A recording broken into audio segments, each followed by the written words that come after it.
One guy told me that I proved my white privilege by not noticing it. Quote, privilege is invisible to those who have it, unquote. So I thought, if white privilege is invisible, maybe African Americans don't see their black privilege. Jussie Smollett posted a $150,000 bond after serving 6 of his 150-day sentence in jail.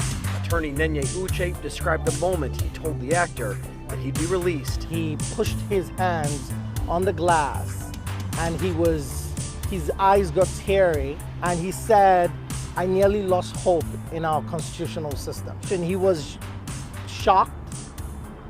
I think he had nearly given up. But he's claiming he's in jail because he's black. What penal code is that? Penal code N-E-G-R-O, Negro. Black privilege is being able to blame any of your shortcomings or failures on racism.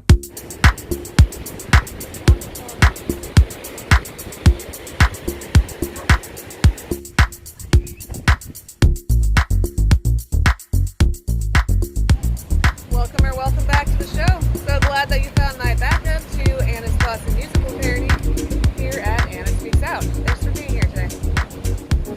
If you've been here for a little while and you've been enjoying what you've been seeing, I would like to invite you to check out the merch store or the other links that I have in the description, like PayPal and my Diaper Fund. I have a baby on the way, and of course I don't expect anything, but it would be very appreciated. It is kind of a lot of work to put all this stuff together, so if you feel so inclined, I would really appreciate it.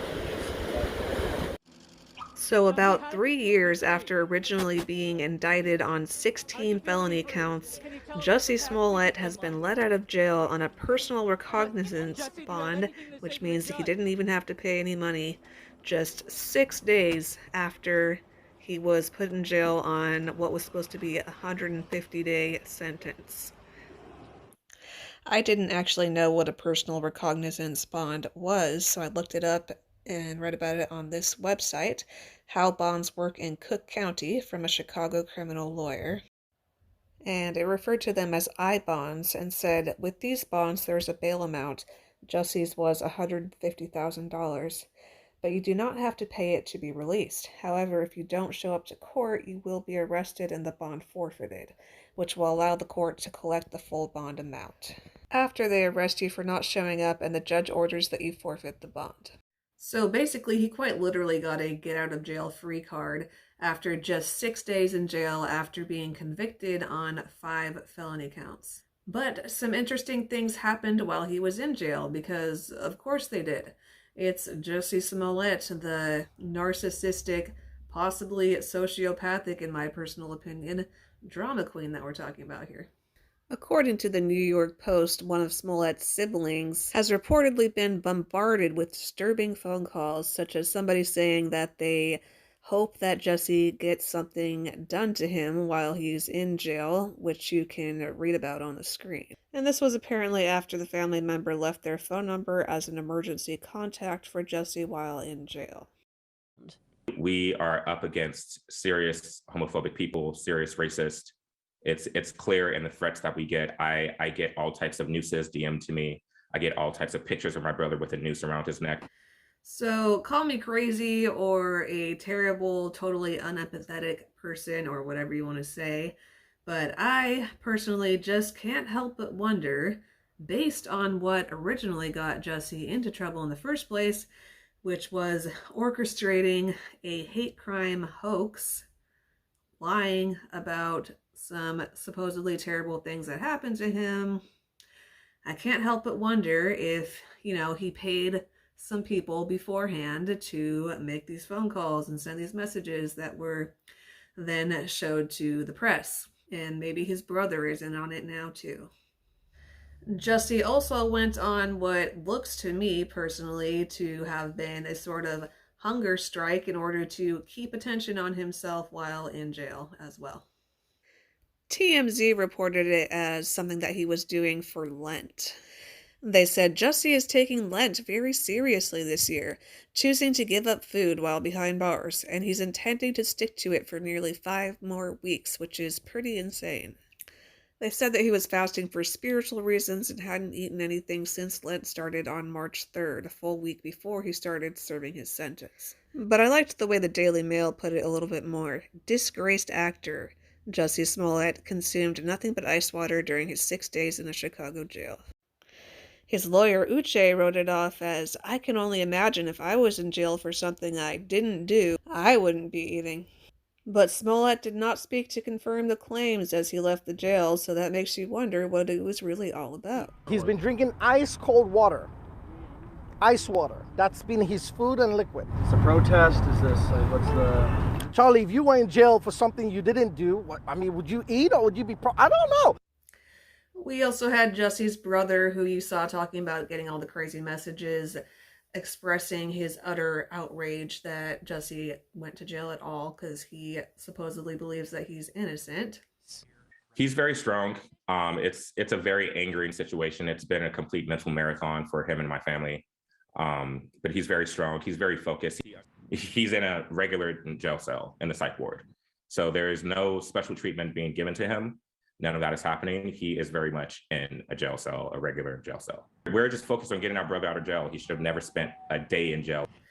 I'm really not sure what his point was about the fact that Jussie wasn't getting any special treatment, because I didn't see anybody claiming that he likely would or anything like that I remember. I don't know if he thought that he should be, maybe. I don't know, it's kind of weird. But just the fact that he was in solitary confinement kind of is special treatment because, you know, he didn't have to worry about having any crazy inmate roommates with him, which I would think would be one of the biggest worries when you're in jail. So that's a plus. And from what I saw, the reason why he was in the psychiatric section was because he was considered a more high-profile case who might be at risk.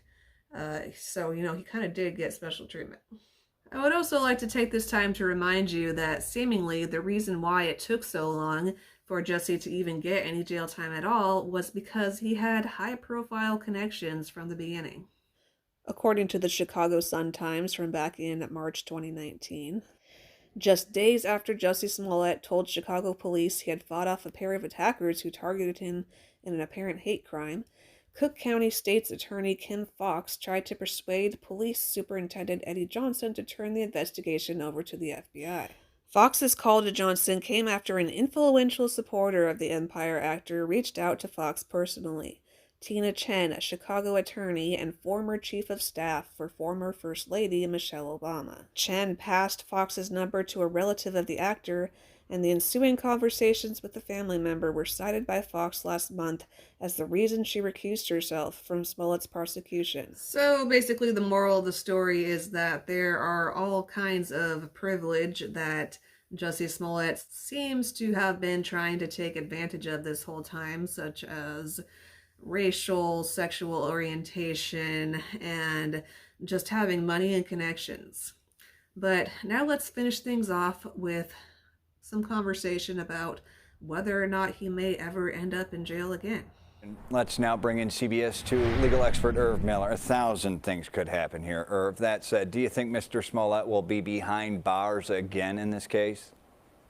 Well, if he is, because the appellate court disagrees with his appeal, it probably won't be for a year or two before that sentence comes back, assuming they don't overturn the sentence as well.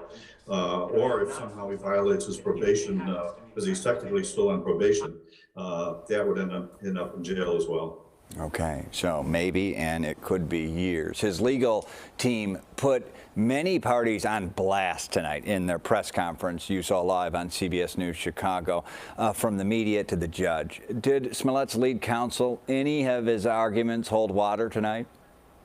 You know, he made a lot of arguments, not only tonight, but he made a lot of arguments in court as to why his client's rights were violated and why it shouldn't be a guilty verdict. The only issue that I think has some merit to it, and I'm not saying it's going to go this way, but whether or not when Kim Foxx dropped the case in exchange for a fine and basically some hours of community service, did that involve the due process clause? Were his due process rights violated? This case was so unique into how that was handled that I think our appellate court could go either way, saying yes, because she did it the way she did it, it violated his rights, or it's harmless error, didn't violate his rights, and the second trial was totally legit. Okay, a constitutional conundrum. Irv Miller, our thanks tonight. We will surely see you again soon. Thank you again so much for being here today. Since you liked the video enough to make it all the way to the end, don't forget to click the thumbs up and share with somebody else who would also find it interesting. Leave your comments below and we'll all have a conversation. And if you really enjoyed it, check out the description for several different ways that you can support while getting some cool stuff for yourself. Have a wonderful night, afternoon, morning, evening, whatever time zone you are in. And I will see you next time. Bye.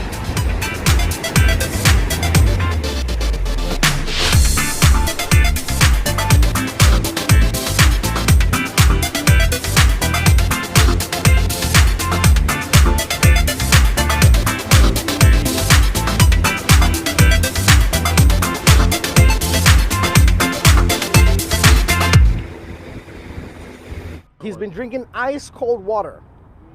Ice